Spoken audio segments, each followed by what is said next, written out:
الحمد لله وحده والصلاة والسلام على من لا نبي بعده وعلى آله وأصحابه الذين أوفوا عهده أما بعد فأعوذ بالله من الشيطان الرجيم بسم الله الرحمن الرحيم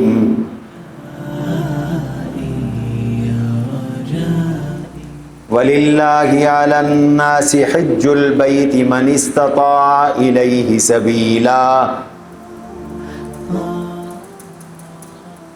وَمَنْ كَفَرَ فَإِنَّ اللَّهَ غَنِيٌّ عَنِ الْعَالَمِينَ وقال رسول الله صلى الله عليه وسلم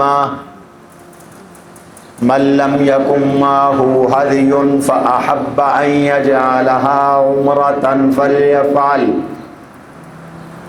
ومن كان معه هدي فلا وقال رسول الله صلى الله عليه وسلم إن الله تعالى قد أدخل عليكم في حجكم هذا عمرة فَإِذَا قَدِمْتُمْ فَمَنْ تَطَوَّفَ بِالْبَيْتِ وَبَيْنَ الصَّفَا وَالْمَرْوَةِ فَقَدْ حَلَّ إِلَّا مَنْ كَانَ مَعَهُ هَدْيٌ اللهم صل على محمد وعلى آل محمد. تمام حضرات درود پاک پڑھیں. اللهم صل على محمد وعلى آل محمد كما صليت على إبراهيم وعلى آل إبراهيم إنك حميد مجيد. اللهم بارك على محمد وعلى آل محمد كما باركت على إبراهيم وعلى آل إبراهيم إنك حميد مجيد. استغفر الله ربي من كل ذنب وأتوب إليه. استغفر الله ربي من كل ذنب وأتوب إليه. استغفر الله الذي لا إله إلا هو الحي القيوم وأتوب إليه. سامعین محترم، عزیزان گرامی، گزشتہ 2 جمعوں میں جناب رسول اللہ صلی اللہ علیہ وسلم کے سفر حج کے متعلق معروضات پیش کی جا رہی ہیں. آپ صلی اللہ علیہ وسلم نے حجۃ الوداع کا یہ حج کیسے فرمایا، کب نکلے، کہاں رکے، کہاں آپ نے کیا عمل فرمایا، کہاں کیا واقعات پیش آئے. میں نے عرض کیا تھا کہ حضور صلی اللہ علیہ وسلم حضور صلی اللہ علیہ وسلم مدینہ منورہ سے 25 ذی الحج بروز ہفتہ حج کے لیے نکلے. 25 ذوالقعدہ بروز ہفتہ سن 10 ہجری حج کے لیے نکلے تھے. یہ ہفتے کا دن تھا. ذوالحلیفہ تشریف لائے، رات یہاں قیام فرمایا. اتوار کو نماز ظہر کے بعد آپ یہاں سے نکلے. مختلف مقامات پر رکتے رکتے چلتے چلتے آپ صلی اللہ علیہ وسلم مقام صریف میں پہنچے. یہ مکہ مکرمہ سے 6 میل پہلے ایک جگہ کا نام ہے. اس کو مقام صریف کہتے ہیں. یہ وہی جگہ ہے جہاں پر سیدہ میمونہ رضی اللہ عنہا کی قبر مبارک ہے. سڑک کے کنارے پر یہیں سیدہ میمونہ کا حضور صلی اللہ علیہ وسلم سے نکاح ہوا تھا۔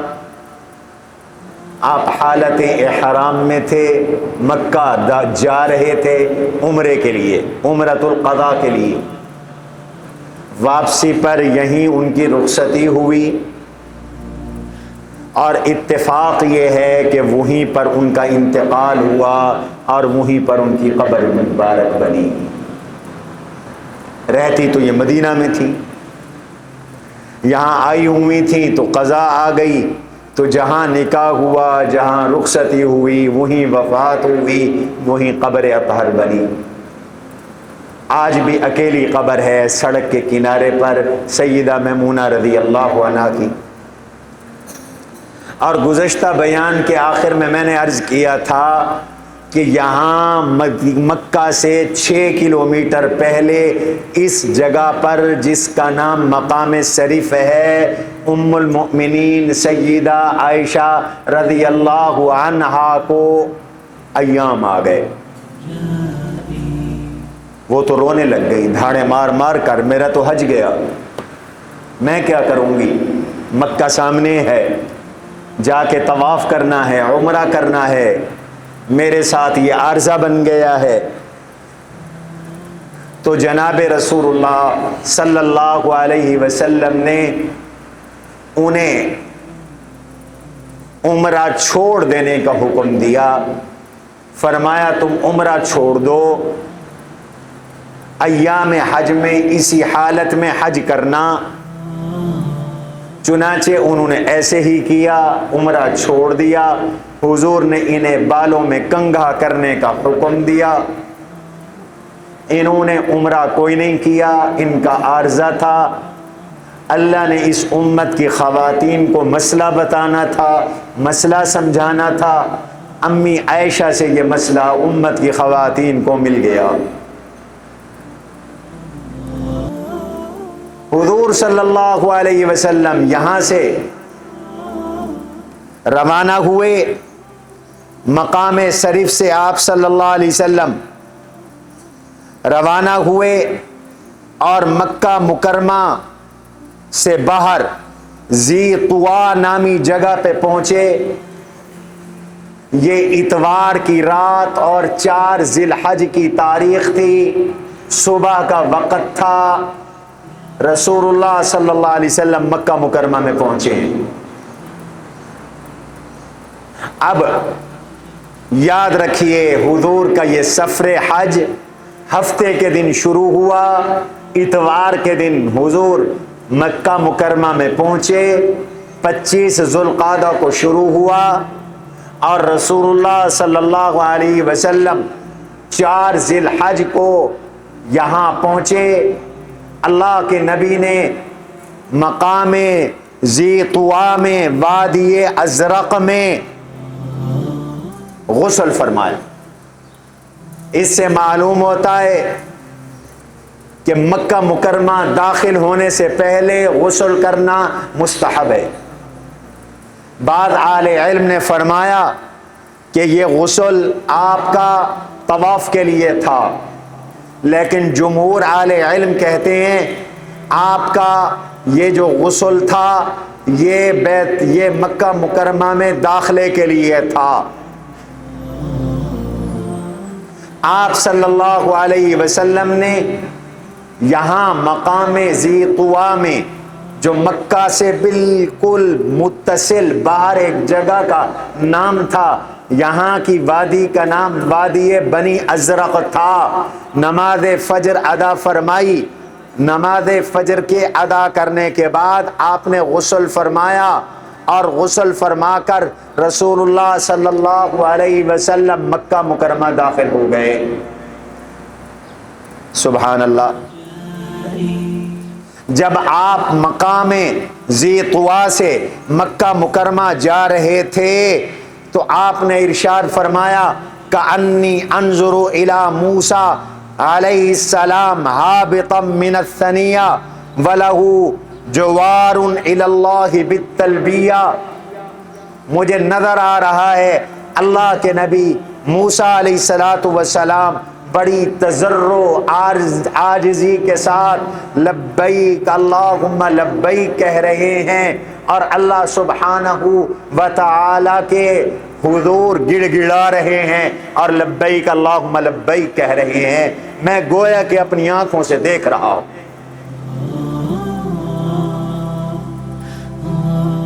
موسیٰ علیہ السلام کو حضور علیہ السلام نے دو مقامات پر دیکھا، ایک معراج کی رات دیکھا، صحیح مسلم کی روایت میں ہے، فرمایا مررت بقبر موسیٰ لیلۃ اسری بی عند الکثیب الاحمر فاذا هو قائم یصلی فی قبرہ، میں معراج کے رات سرخ ٹیلے کے پاس موسیٰ علیہ السلام کی قبر کے پاس سے گزرا، اللہ نے مجھے دکھایا وہ اپنی قبر میں کھڑے ہو کر نماز ادا فرما رہے تھے۔ دوسرا اس موقع پہ دیکھا کہ حضرت موسیٰ حج کے لیے تشریف لائے ہوئے ہیں اور اللہ کے آگے گڑ گڑا رہے ہیں، یہاں سے گزر رہے ہیں اور زبان پر ان کے تلبیہ جاری ہے، لبیک اللہم لبیک لبیک لا شریک لک لبیک ان الحمد والنعمت لک والملک لا شریک لک۔ اہل علم نے کہا یہ بھی ہو سکتا ہے کہ اللہ نے حضرت موسیٰ علیہ السلام کی روح مبارک کو حج کروایا ہو اس سال، اور ایسا ممکن ہوتا ہے۔ امت میں ایسی بہت سی مثالیں ہیں کہ وہاں امت کے کئی بزرگوں کو، کئی انبیاء علیہ السلام خود حضور صلی اللہ علیہ وسلم طواف میں ملے۔ اللہ قادر ہے حضور کی یا کسی نبی کی روح کو بھیج دیں، اللہ قادر ہے، یا تو کہو کہ اللہ کے بس میں نہیں۔ ہم یہ نہیں کہتے کہ نبی اپنی مرضی کے ساتھ آ جاتے ہیں، قدرت اللہ تعالیٰ کی ہے۔ اگر اللہ سبحانہ و تعالی چاہتے ہیں زندگی کے اندر معجزات دکھا سکتے ہیں تو بعد از وفات بھی، بعد از وصال بھی اللہ اس پہ قادر ہیں۔ اہل تصوف میں یہ چیزیں کو مشکل نہیں ہیں، بزرگان دین کے بہت سے مشاہدات ہیں، بہت سے تجربات،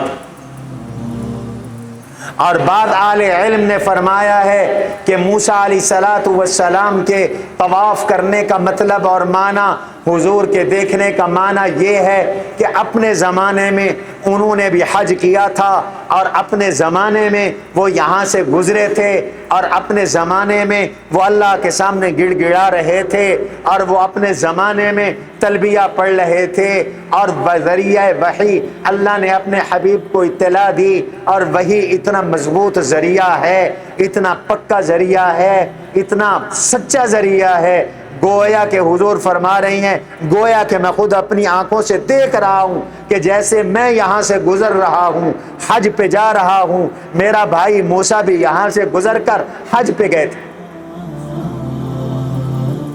اور میں نے پچھلے جمعے عرض کیا تھا ہر نبی نے حج کیا ہے،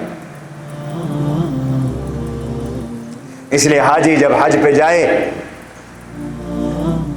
تو وہ یہ تصور کرے کہ جہاں میرے قدم پڑ رہے ہیں وہاں آدم علیہ السلام سے لے کر ہمارے آقا تک سب نبیوں کے قدم پڑے ہیں، سبحان اللہ۔ کوئی تو ایسی جگہ ہوگی کہ میرا قدم اس جگہ پہ آئے گا جہاں حضور نے قدم رکھا ہوگا، جہاں حضرت موسیٰ علیہ السلام نے قدم رکھا ہوگا، جہاں حضرت سیدنا شعیب علیہ السلام نے قدم رکھا ہوگا، صالح علیہ السلام نے قدم رکھا ہوگا، ہود علیہ السلام نے قدم رکھا ہوگا، جہاں داؤد اور سلیمان علیہ السلام نے قدم رکھا ہوگا، جہاں حضرت الیاس علیہ السلام نے قدم رکھا ہوگا، اور جہاں حضرت زکریا علیہ السلام، یحییٰ علیہ السلام نے قدم رکھا ہوگا، اور جہاں پر اللہ کے نبی حضرت نوح علیہ السلام نے قدم رکھا ہوگا، ابراہیم اور اسماعیل علیہ السلام نے قدم رکھا ہو، ہر نبی نے حج کیا۔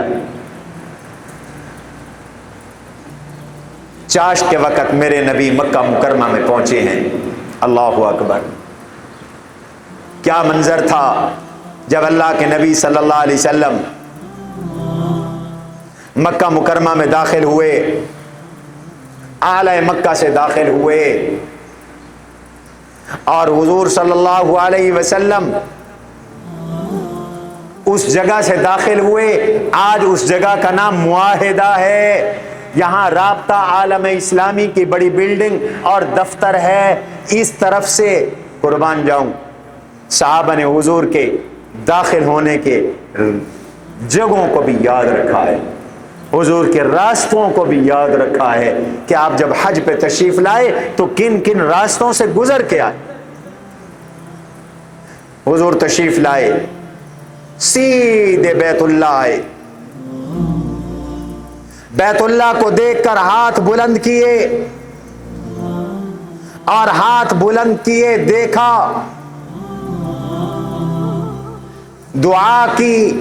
اللہ کے نبی علیہ السلام تو والسلام نے بیت اللہ کو دیکھ کر دعا فرمائی، ہاتھ بلند کیے استقبال کے لیے۔ باب السلام سے بیت اللہ میں داخل ہوئے۔ کعبے کے بہت سارے دروازے ہیں، اب تو اور بہت سارے، 100 سے زیادہ گیٹ ہیں، 114-15 تک تو میں نے بھی دیکھے ہیں۔ اس زمانے میں چند ہی دروازے تھے۔ ایک دروازہ باب السلام کہلاتا ہے۔ رسول اللہ صلی اللہ علیہ وسلم اس دروازے سے بیت اللہ میں داخل ہو گئے۔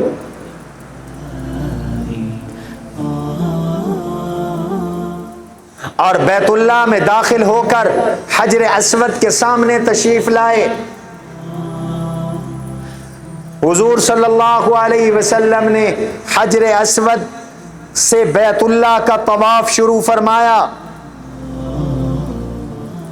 حجر اسود کو بوسہ دیا، ہر چکر پر آپ چھڑی لگاتے بیت حجر اسود کو اور اس چھڑی کو چوم لیتے، اللہ اکبر بھی فرماتے اور حجر اسود کا استعلام بھی فرماتے۔ بعد روایات میں آتا ہے حضور نے سجدہ بھی فرمایا حجر اسود پر، بوسہ بھی دیا۔ لیکن آج کل رش ہوتا ہے اور حجر اسود پہ خوشبو لگی ہوتی ہے، اس لیے محرم کو حالت احرام میں حجر اسود کے بوسے سے اجتناب کرنا چاہیے، اور کسی کو دھکا دے کر حجر اسود کا بوسہ دینا حرام عمل ہے۔ ایک مستحب عمل کے لیے حرام کا ارتکاب کرنا جائز نہیں ہے۔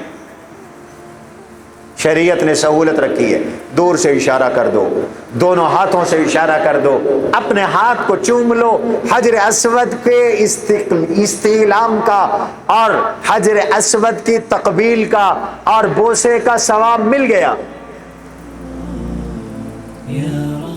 پیدل طواف شروع کیا حضور صلی اللہ علیہ وسلم نے، بیت اللہ کو دیکھا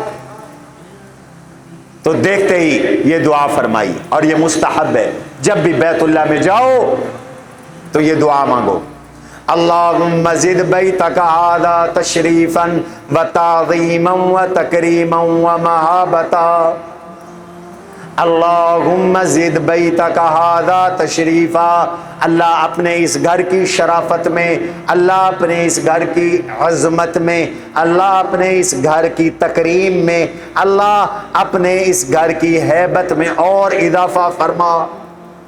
بیت اللہ کی عظمت، بیت اللہ کی عزت، بیت اللہ کی شرافت، بیت اللہ کا رعب آج بھی قائم ہے، قیامت تک رہے گا، ہمیشہ رہے گا۔ اللہ اس کو اور زیادہ آباد فرمائے۔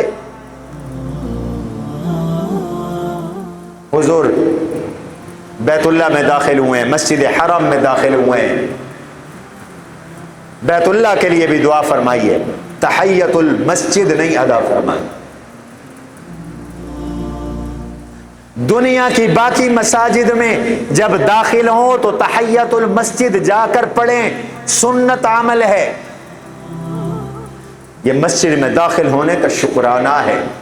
کچھ نمازیں ہیں کہ امت کا ایک طبقہ اس کو چھوڑ چکا ہے، پرواہ نہیں کرتے آپ، حضور علیہ السلام کسی مسجد میں تشریف لاتے تھے، 2 رکعت نماز نفل تحیت المسجد ادا فرماتے تھے، وضو فرماتے تھے، 2 رکعت نماز نفل تحیت الوضو ادا فرماتے تھے۔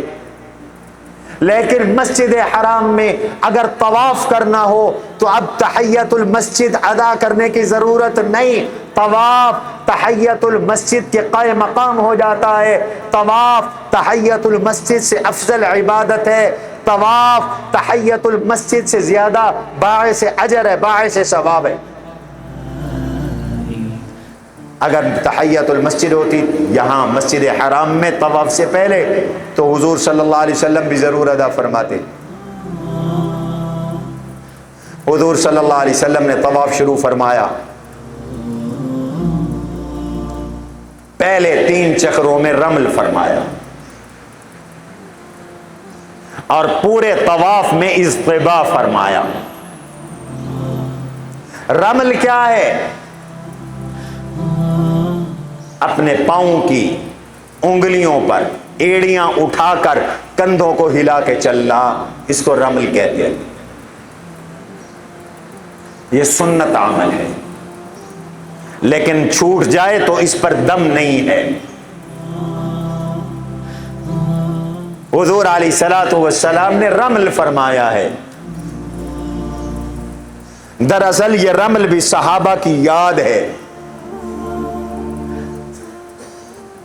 سن 7 ہجری میں جب رسول اللہ صلی اللہ علیہ وسلم کے صحابہ عمرہ کرنے کے لیے تشریف لائے معاہدے کے تحت، تو مشرکین مکہ سامنے پہاڑ پہ بیٹھے دیکھ رہے تھے نظارہ اور تبصرہ کر رہے تھے، اذناہم حما یثرب، کہ ان ہمارے قریشیوں کو مدینہ کے بخار نے کمزور کر دیا ہے، یہ کمزور ہو گئی ہیں۔ حضور علیہ الصلوۃ والسلام نے ارشاد فرمایا کہ تم پہلے 3 چکروں میں ذرا کندھے ہلا ہلا کے چلو۔ رمل دونوں طرح پڑھ سکتے ہیں، رمل کر کے چلو، رمل کر کے چلو، انگلیوں کی بل چلو، ایڑیاں اٹھا کے چلو، تاکہ ان مشرکین مکہ پہ روک پڑے کہ تم کمزور نہیں ہو، تم طاقتور ہو، مستعد ہو، چست ہو اور تم فوجیوں کی طرح ہو۔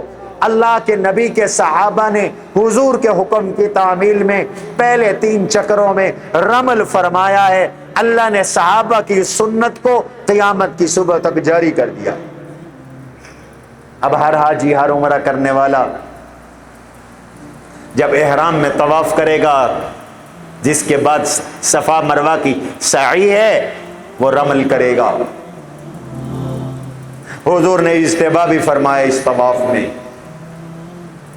اپنے دائیں کندھے کے نیچے سے چادر بائیں کندھے پہ ڈالی، دائیں کندھے کو ننگا رکھنا، اس کو اجتباء کہتے ہیں، اور یہ بھی طواف کی سنت ہے۔ یہ سارے چکروں میں ہے اجتباء، لیکن صرف طواف میں ہے، نہ سعی کے اندر ہے، نہ طواف سے پہلے ہے۔ یہاں سے جاتے ہوئے، میقات سے جاتے ہوئے بھی اجتباء نہیں ہے۔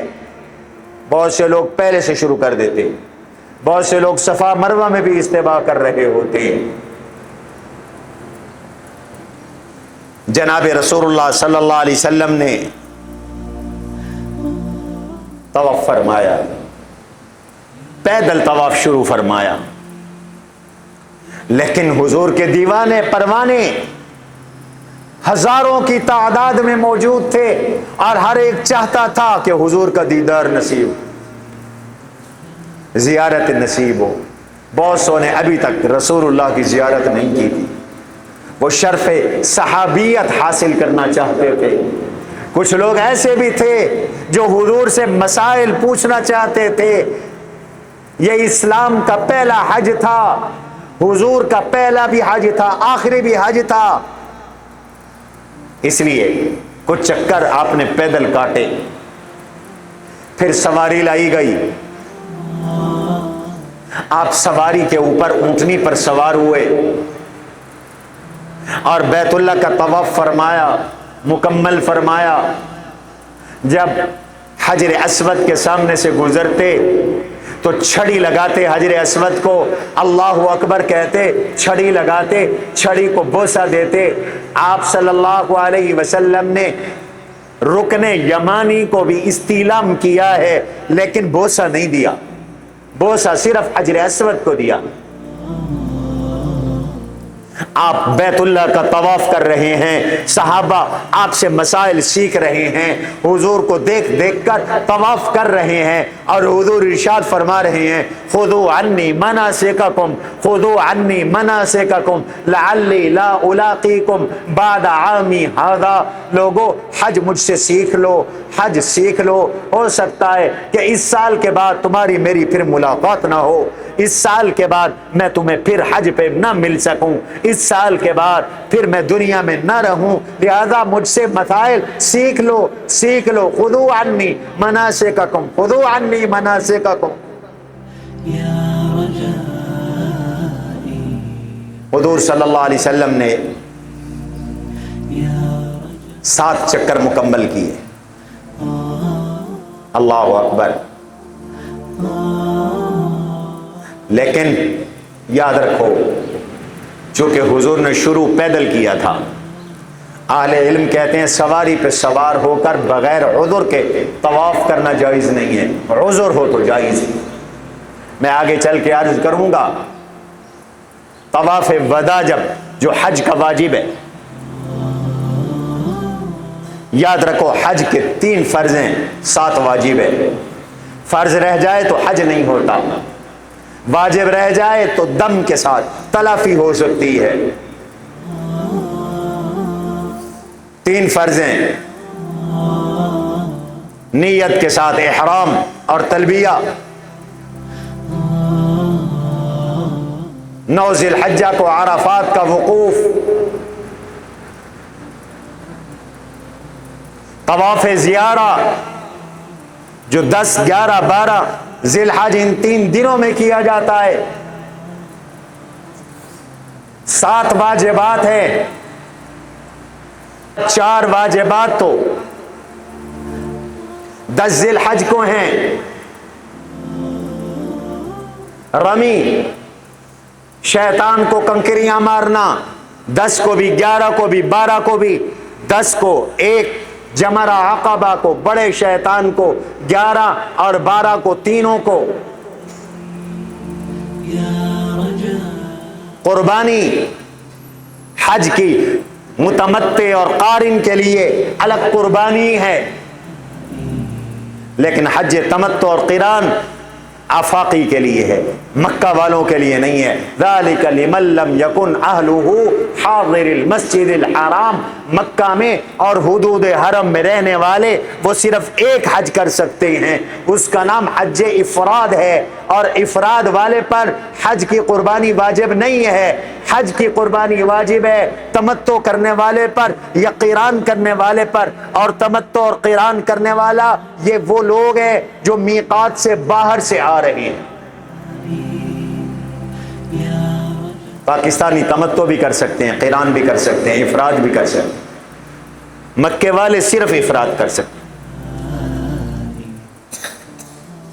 قربانی بھی واجب، نمبر 3 حلق یا قصر بھی واجب، نمبر 4 ان تینوں میں ترتیب بھی واجب، ان تینوں میں ترتیب واجب، ترتیب توڑی تو دم ہوگا بلا عذر شدید۔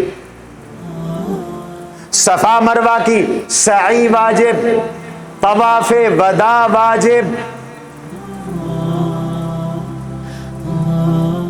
طواف وداع میں ام سلمہ بیمار ہو گئیں تو آقا صلی اللہ علیہ وسلم نے ان سے فرمایا تم اونٹنی پر سوار ہو کر طواف کرو۔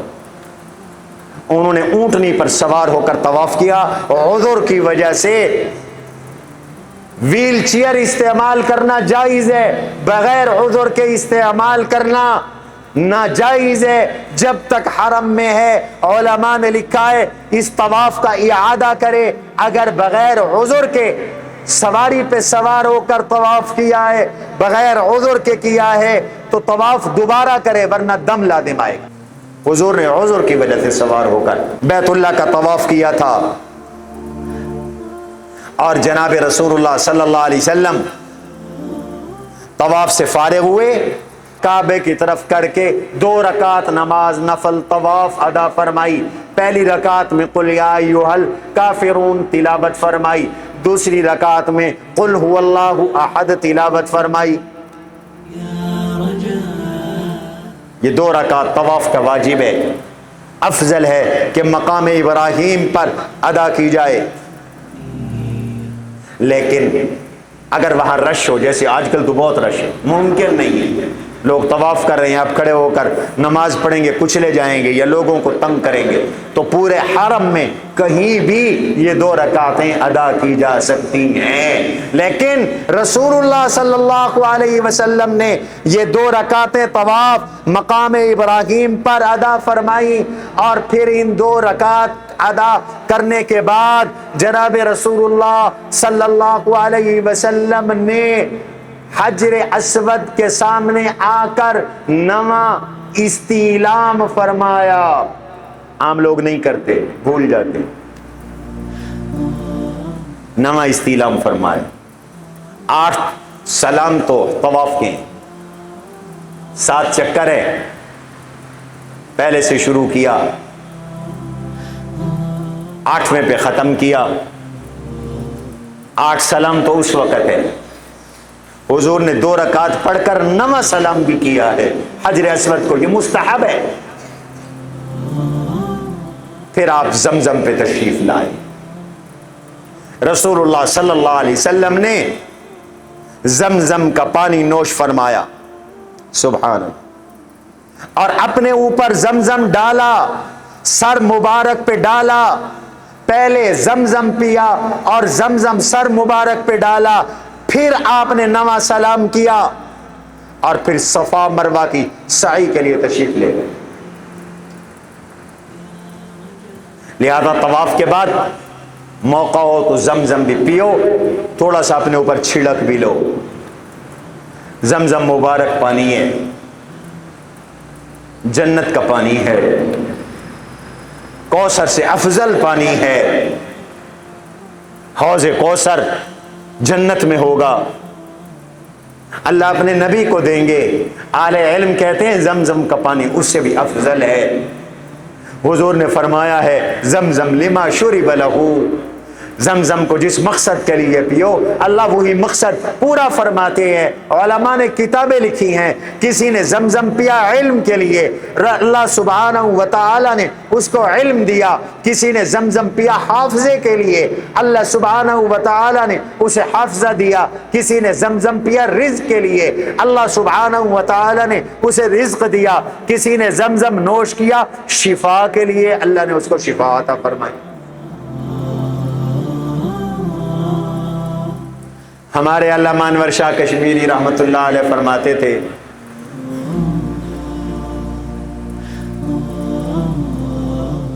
کہ ایک شخص نے حافظ ابن حجر عسقلانی کی طرح یہ دعا مانگی اللہ سبحانہ و تعالی سے، اللہ مجھے بے بہا حافظہ عطا فرما، ابن حجر جیسا حافظہ عطا فرما۔ اللہ نے اس کی دعا قبول فرمائی۔ حضرت اپنے بارے میں اشارہ فرماتے تھے، ابن حجر عسقلانی کی بھی دعا قبول ہوئی، انور شاہ کشمیری کی بھی دعا قبول ہوئی۔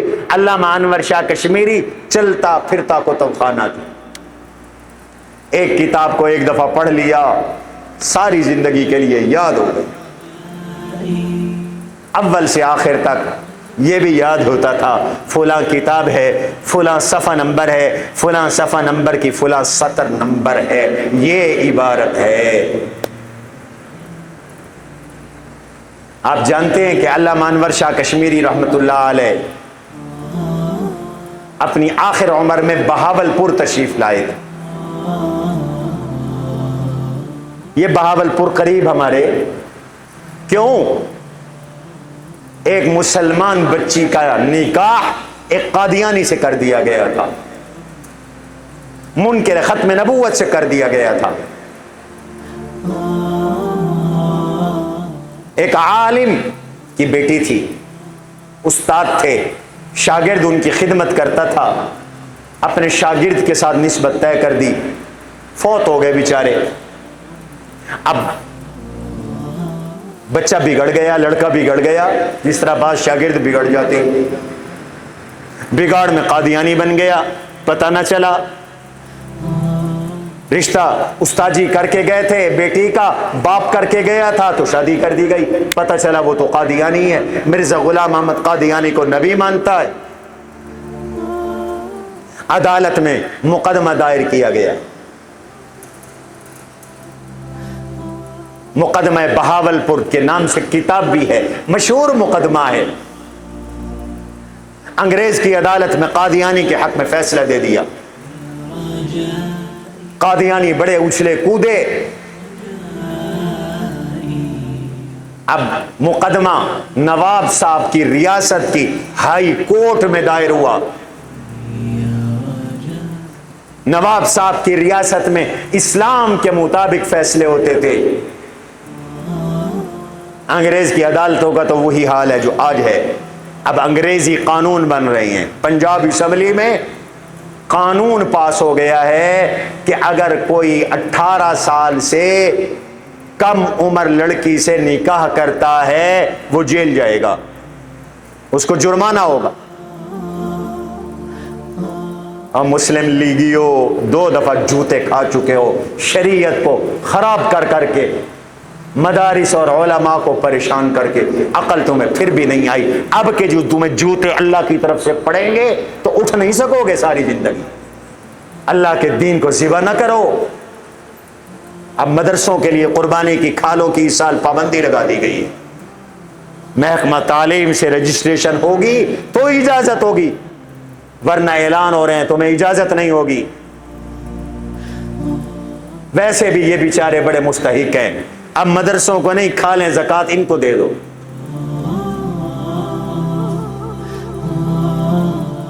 اللہ کے دین کو ذبح کر رہے ہیں امریکہ کو خوش کرنے کے لیے، IMF کو خوش کرنے کے لیے، عالمی قوتوں کو خوش کرنے کے لیے۔ مرنا بھی ہے تم نے کہ نہیں مرنا، اللہ کو جواب بھی دینا ہے کہ نہیں دینا۔ روز غیر شرعی قانون، روز قرآن اور سنت کے خلاف قانون۔ کیا اس لیے یہ ملک بنا تھا؟ پاکستان کا مطلب کیا؟ لا الہ الا اللہ کے اس نعرے کا یہی مطلب تھا۔ نواب صاحب کی عدالت میں مقدمہ دائر ہوا، جج صاحب نے کہا دونوں فریق اپنے اپنے علماء کو بلاؤ، بحث ہوگی۔ مسلمان کہتے تھے قادیانی منکر ختم نبوت ہے، کافر ہے۔ قادیانی کہتے تھے ہم مسلمان ہیں۔ خط گیا دارالعلوم دیوبند، علماء بھیجو، حضور کی ختم نبوت کے عقیدے کو محفوظ کریں، عدالت میں ثابت کریں۔ دارالعلوم دیوبند سے تشکیل ہوئی خاتم المحدثین علامہ انور شاہ کشمیری رحمت اللہ تعالی علیہ کی۔ علامہ انور شاہ کشمیری اپنے تلامذہ کے وفد کے ساتھ اس حالت میں تشریف لائے کہ ان کے آخری زندگی کے آخری ایام تھے، اٹھ کے بیٹھ نہیں سکتے تھے۔ فرمایا میری چارپائی اٹھا کے بہاولپور لے جاؤ، قیامت کے دن حضور کی شفاعت کا ذریعہ بن جاؤ۔ علامہ انور شاہ کشمیری کو چارپائی پہ اٹھا کے لایا گیا۔ بہاولپور کی عدالت میں قادیانی مناظر مناظرہ کر رہا تھا۔ مفتی محمد شفیع رحمت اللہ علیہ، مولانا بدر عالم میلٹی رحمت اللہ علیہ، اور بہاولپور کے عالم تھے مولانا محمد صادق رحمت اللہ علیہ، بڑے بڑے علماء، وہ اپنے دلائل دے رہے تھے۔ ایک موقع ایسا آیا کہ قادیانی مناظر نے ایک کتاب کا حوالہ پیش کر دیا جو قادیانیوں کے حق میں تھا، کتاب بھی بڑے معتبر مصنف کی۔ سخت طاری ہو گیا، علماء پریشان ہو گئے، پاؤں کے نیچے سے زمین نکل گئی، کیا جواب دیں؟ میرے علامہ کشمیری نے کہا ٹھہرو ٹھہرو، اس کا میں جواب دوں گا۔ فرمایا اس قادیانی مناظر نے جو عبارت پڑھی ہے یہ فلاں کتاب کی عبارت ہے، فلاں صفحے پر ہے، فلاں سطر پر ہے۔ میں نے آج سے 40 سال پہلے یہ کتاب دیوبند کے کتب خانے میں پڑھی تھی، یہ جھوٹ بول رہا ہے، اصل عبارت یوں نہیں یوں عبارت ہے۔ اللہ نے یہ حافظہ دیا تھا۔ فرمایا کرتے تھے کہ اگر دارالعلوم دیوبند کا کتب خانہ خدا نخواستہ جل جائے، ضائع ہو جائے، تو انور شاہ کشمیری دوبارہ یہ کتب خانہ لکھ کر دے سکتا۔ شاہ جی فرماتے تھے علامہ انور شاہ کشمیری کہ میں نے اللہ کے گھر میں یہ دعا مانگی، مجھے حافظ ابن حجر عسقلانی جیسا حافظہ عطا فرما۔ یہ اس لیے کہہ رہا ہوں زمزم پیو تو بڑی بڑی نیک دعائیں مانگو، دعائیں قبول ہوتی ہیں۔ میرے گردے فیل تھے، ڈاکٹروں نے مجھے لا علاج کر دیا، ہیپیٹائٹس سی ختم نہیں ہو رہا تھا کہ تیرا تو گردہ بدل بھی نہیں سکتا، ٹرانسپلانٹ بھی نہیں ہو سکتا۔ مجھے میرے والد گرامی حضرت مولانا رشید احمد رحمۃ اللہ علیہ جو اس جامعہ کے بانی تھے، وہ مجھے ویل چیئر پہ لے گئے۔ اس زمانے میں زمزم کا پلانٹ موجود تھا، اب تو وہ اوپر سے بند کر دیا گیا، اس زمانے میں موجود تھے۔ مجھے زمزم کے پلانٹ پہ لے گئے، مجھے زمزم پلایا، زمزم سے مجھے نہلایا، پھر 1 سال تک مجھے صرف زمزم کا پانی پلایا۔ اللہ نے اس کی برکت سے، یہ سن 98 کی بات کر رہا ہوں، 97 کی، 97 98 کی بات کر رہا ہوں، آج اللہ کے فضل و کرم سے 30 سال ہونے کو ہیں، اللہ نے زمزم کی برکت سے شفا عطا۔ زمزم لما شرب لہ، زمزم اس مقصد جس مقصد کے لیے پیو گے وہی مقصد پورا ہوگا۔ رسول اللہ صلی اللہ علیہ وسلم نے زمزم نوش فرمایا، اپنے اوپر ڈالا، نامہ سلام کیا، حجر اسود کو پھر صفا تشریف لائے، صفا پہاڑی پہ چڑھ گئے، بیت اللہ کی طرف رخ کر لیا۔ ابدأ بما بدأ اللہ بہ ان الصفا والمروة من شعائر اللہ فمن حج البیت او اعتمر فلا جناح علیہ ان یطوف بہما۔ فرمایا میں وہاں سے ابتدا کرتا ہوں جہاں سے قرآن میں اللہ نے ابتدا کی ہے، اللہ نے صفا سے ابتدا کی ہے۔ ان الصفا والمروہ من شعائر اللہ، صفا اور مروہ اللہ کے شعائر میں سے ہے، لہذا میں بھی صفا مروہ کی سعی کا آغاز کس سے کروں گا؟ صفا سے کروں گا۔ اللہ اکبر کہا، بیت اللہ کو کا استقبال کیا، اور ساتھ یہ ذکر کیا، لا الہ الا اللہ وحدہ لا شریک لہ لہ الملک ولہ الحمد وہو علی کل شیء قدیر، لا الہ الا اللہ وحدہ انجز وعدہ ونصر عبدہ وہدم الاحزاب وحدہ۔ چوتھا کلمہ پڑھا، ساتھ یہ دعا فرمائی، لا الہ الا اللہ وحدہ، اللہ تیرے سوا کوئی معبود نہیں، انجز عہدہ، تو نے اپنا وعدہ پورا کر دیا ہے، ونصر عبدہ، اپنے بندے خاص محمد عربی صلی اللہ علیہ وسلم کو اپنی نصرت سے نوازا ہے، وہدم الاحزاب وحدہ، اور اکیلے پورے لشکروں کو شکست فاش دے دی ہے، اور آج اپنے حبیب کو مکہ میں حج پر بلا لیا ہے۔ پھر حضور صلی اللہ علیہ وسلم نے دعائیں مانگی اور پھر مروہ کی طرف چل پڑے، پیدل چل پڑے مروہ کی طرف۔ درمیان میں 2 سبز ستون ہیں، یہاں آپ نے قدم تیز فرمائے، ان کو میلین اخضرین کہتے ہیں۔ آپ صلی اللہ علیہ وسلم نے یہاں پر ذرا تیز تیز چلتے رہے آپ صلی اللہ علیہ وسلم، اور مروہ پہ پہنچ گئے۔ چلتے چلتے چلتے ان 2 ستونوں کے درمیان مرد تیز قدم کے ساتھ چلیں، عورتیں وہ نہ دوڑیں، عورتوں کو دوڑنے کا حکم نہیں ہے، وہ اپنی رفتار کے ساتھ چلیں۔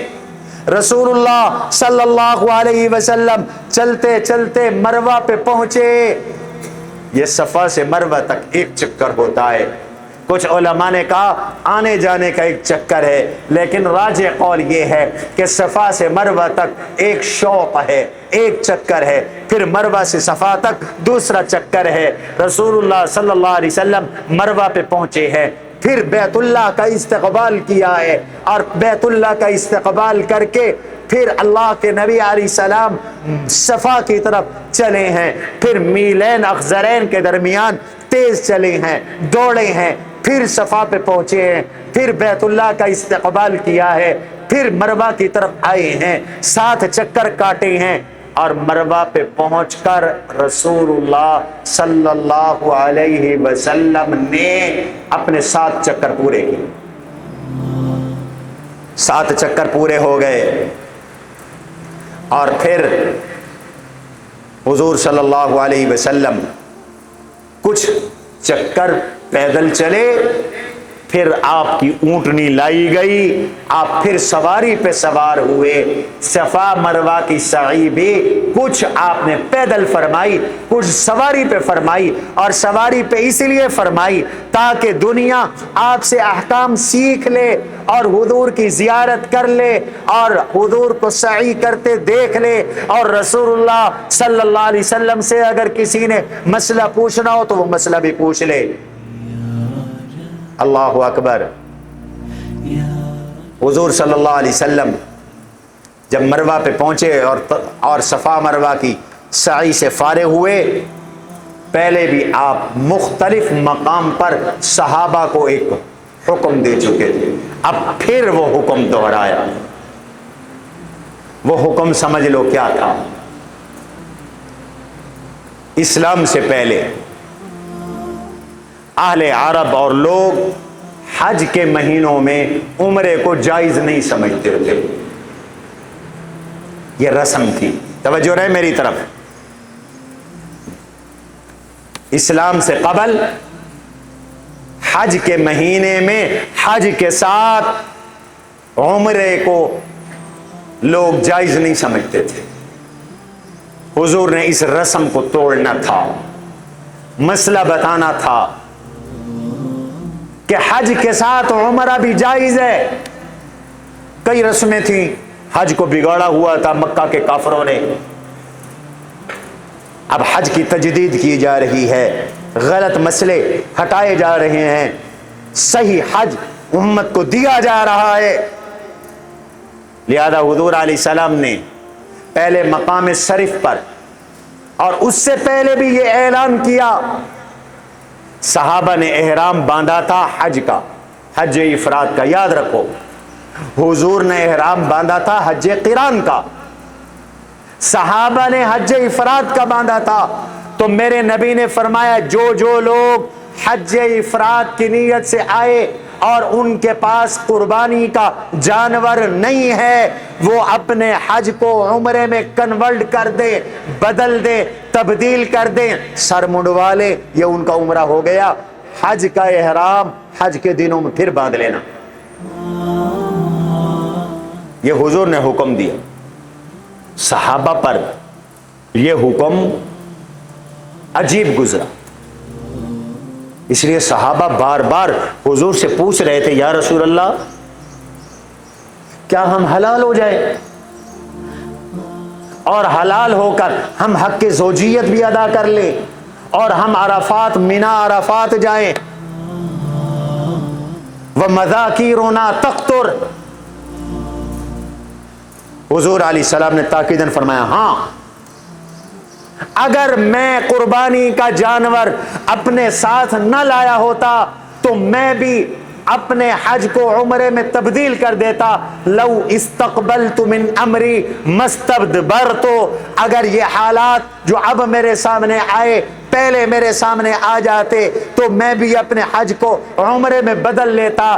میں اپنا قربانی کے جانور ساتھ لایا ہوں، اس لیے میں اپنا حج چھوڑ نہیں سکتا، تم چھوڑ سکتے ہو۔ حضور کے حکم پر صحابہ نے اپنے حج کو عمرے میں بدل دیا۔ صحابہ تو حضور کے حکم کے محتاج تھے، اور اکثر صحابہ انہوں نے اپنا سر مڑوایا، یہاں آپ نے مڑوانے والوں کو 3 دعائیں دی اور سر کے بال کترانے والوں کو 1 دعا دی، اللہم ارحم المحلقین، اللہم ارحم المحلقین، اللہم ارحم المحلقین، اللہ حلق کروانے والوں پہ رحم فرما، اللہ حلق کروانے والوں پہ رحم فرما، اللہ حلق کروانے والوں پہ رحم فرما۔ پھر فرمایا اللہ والمقصرین، قصر کرانے والوں پر، بال چھوٹے کرانے والوں پہ بھی رحم فرما۔ تو مقصرین کے لیے 1 دعا ہے اور حلق کروانے والوں کے لیے 3 دعائیں حضور صلی اللہ علیہ وسلم۔ کچھ لوگوں کا نخرہ وہاں بھی ختم نہیں ہوتا، آئیں گنجے ہو جائیں۔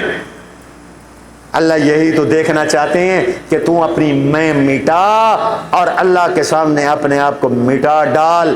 اور اب آخری حد ہوتی ہے، مجرم جرم کرے تو پنچایت کسی زمانے میں فیصلہ کرتی تھی اس کو گنجا کر دو، یہ انتہا درجے کی سزا ہوتی ہے۔ اے طالب علم گھروں دیر نہ لاندے، بغیر چھٹی بھج ویندے، یہ کو گنجا کر دو، یہ آخری درجے کی سزا ہوتی ہے۔ اس لیے حاجی کو حکم ہے اپنی میں ختم کر دے، تکبر مٹا ڈالے، اپنے گناہوں کی بخشش کے لیے اپنا سر رب کے سامنے جھکا ڈالے، بال تک مڑوا ڈالے، اللہ میں تیرا مجرم ہوں اور میں اپنا سر تیرے آگے جھکا رہا ہوں، تسلیم ہو رہا ہوں، میرے گناہ کو معاف فرما دے۔ رسول اللہ صلی اللہ علیہ وسلم نے عمرہ فرما لیا اور عمرے کے بعد جناب رسول اللہ صلی اللہ علیہ وسلم فارغ ہوئے تو حضرت علی رضی اللہ تعالیٰ عنہ وہ بھی یمن سے قربانی کے اونٹ لے کر آ گئے۔ 63 اونٹ حضور مکہ سے لائے تھے، مدینہ سے لائے تھے۔ کتنے؟ میں نے آپ کو بتایا تھا حضور کی عمر مبارک کے 63 سال تھے اور حضور نے ہر سال کے بدلے 1 اونٹ مدینہ سے اپنے ساتھ لیا، تو 63 اونٹ حضور کے ساتھ تھے، 37 اونٹ حضرت علی یمن سے لے کے آ گئے۔ حضور نے پوچھا کون سا احرام، کون سا حج؟ فرمایا یا رسول اللہ جو آپ کا احرام وہی علی کا احرام، جو آپ کا حج وہی علی کا حج۔ حضور نے فرمایا میرا تو قیران ہے، انہوں نے فرمایا پھر میرا بھی قیران ہے۔ اللہ اکبر۔ حضور علیہ السلام عمرے سے فارغ ہوئے اور مقام ابطح پر تشریف لے گئے۔ حضور کب پہنچے؟ عمرہ کون سی تاریخ کو کیا؟ ابھی میں نے آپ کو بتایا، بتاؤ بھول گئے ہو؟ کتنے ذی الحج تھی؟ 4 ذی الحج، اتوار کا دن۔ 4 ذی الحج کو نماز ظہر سے پہلے میرے نبی نے عمرہ فرمایا، حج سے پہلے عمرہ فرمایا، حج قران کا عمرہ فرمایا۔ 4 ذی الحج بروز اتوار، یہ اجماعی تاریخ ہے، پکی تاریخ۔ اب آپ مکہ میں نہیں رہے، کچھ حاجی وہاں لوگوں کو تنگ کرتے ہیں، ہر نماز حرم میں پڑھنی ہے، پڑھ لو تو اچھی بات ہے، لیکن حضور نے امت کو سہولت دی۔ مقام ابطح پر حضور صلی اللہ علیہ وسلم تشریف لے گئے اور مقام ابطح سے اللہ کے نبی علیہ السلام وہاں 4 دن ٹھہرے رہے اور نماز قصر ادا فرماتے رہے۔ یہ مکہ مکرمہ سے باہر ایک جگہ ہے، سرخ رنگ کا بالوں سے بنا ہوا خیمہ تھا، اس میں حضور صلی اللہ علیہ وسلم رہے۔ یہاں حضرت سعد رضی اللہ عنہ بیمار ہو گئے، حضور ان کی عیادت کے لیے تشریف لے گئے۔ بس میں بات ختم کرتا ہوں، میرا خیال تھا کہ آج ہم حضور کا مکمل کر لیں گے آج، لیکن ابھی حج، یہ تو عمرہ مکمل ہوا ہے، حج حضور نے کیسے کیا وہ رہتا ہے، وہ اگلے جمعے انشاءاللہ۔ حضرت سعد رضی اللہ تعالیٰ عنہ حضور علیہ السلام ان کی عیادت کے لیے تشریف لے گئے۔ حضرت سعد نے فرمایا یا رسول اللہ انی کثیر المال، اللہ کا دیا مجھے بہت کچھ، میرے پاس بڑا مال ہے، میں بیمار ہوں، اور میرا بیٹا کوئی نہیں، ساری بیٹیاں ہی بیٹیاں ہیں، تو میرا یہ خیال ہو رہا ہے افاتصدق بثلث مالی، میں اپنے مال کے 2/3 حصے اللہ کی راہ میں دے دوں، صدقہ کر دوں، خیرات کر دوں۔ بیٹا تو کوئی ہے نہیں، بیٹیوں کے لیے 1/3 حصہ کافی ہے، پیسہ میرے پاس بہت ہے، مال میرے پاس بہت ہے۔ آپ نے فرمایا نہیں، اتنا نہیں، یعنی اگر انہوں نے اجازت مانگی کہ 100 روپے میں سے 66 روپے میں اللہ کے رستے میں دے دوں، آپ نے فرمایا نہیں۔ انہوں نے کہا حضرت آدھا مال اللہ کے رستے میں دے دوں، النصف، اللہ کے نبی علیہ السلام نے فرمایا نہیں، نصف بھی نہیں۔ فقلت بالشطر قال لا، پھر انہوں نے فرمایا الثلث، آپ نے فرمایا ہاں بس ثلث و کثیر، تم اپنے مال میں 1/3 حصہ صدقہ کر سکتے ہو اور ثلث بھی کثیر ہے، باقی وارثوں کے لیے چھوڑو۔ حضور امت کے کتنے خیر خواہ ہیں، اپنے وارثوں کے لیے چھوڑو۔ اور پھر فرمایا انکا ان تذر ورثتک اغنیاء خیر من ان تذرهم عالا یتکففون الناس، تو اپنے وارثوں کو دولت مند چھوڑے، یہ اس سے بہتر ہے کہ تو انہیں غریب، فقیر، منگتا اور تنگ دست چھوڑے، وہ لوگوں سے مانگتے پھرے۔ نانا، تو اپنے وارثوں کے لیے چھوڑ کے جا۔ وَإِنَّكَ لَن تُنْفِقَ نَفَقَةً تَبْتَغِي بِهَا وَجْهَ اللَّهِ إِلَّا أُجِرْتَ بِهَا حَتَّى مَا تَجْعَلَ فِي امْرَأَتِكَ، تو اللہ کی راہ میں جو مال چھوڑ جائے گا، حتیٰ کہ اپنی بیوی کو خرچہ بھی تو دے گا، اللہ اس پر بھی تجھے صدقے کا ثواب عطا فرمائیں گے، تجھے اجر عطا فرمائیں گے۔ حضور نے اعتدال سکھایا، اللہ کے راستے میں مرتے ہوئے 2، لیکن زیادہ سے زیادہ تہائی مال، اس سے زیادہ نہیں، 1/3 حصہ، باقی مال یہ ورثاء کا حق ہے۔ حضور علیہ الصلوۃ والسلام 5 ذی الحج 4 کی رات، 5، 6، 7 اور 8 نماز فجر تک یہاں مقام ابتہ میں رہے، یہ وہی مقام شریف ہے۔ اور پھر 8 ذی الحجہ کو نماز فجر کی ادائیگی کے بعد نماز ظہر سے پہلے رسول اللہ صلی اللہ علیہ وسلم نے مینا کی جانب کوچ فرمایا اور مینا سفر فرمایا، اور مینا پہنچ کر حضور علیہ السلام نے خطبہ ارشاد فرمایا، وہ خطبہ بھی اور باقی حج کے حالات بھی انشاءاللہ آئندہ۔ سبحان ربک رب العزت عما یصفون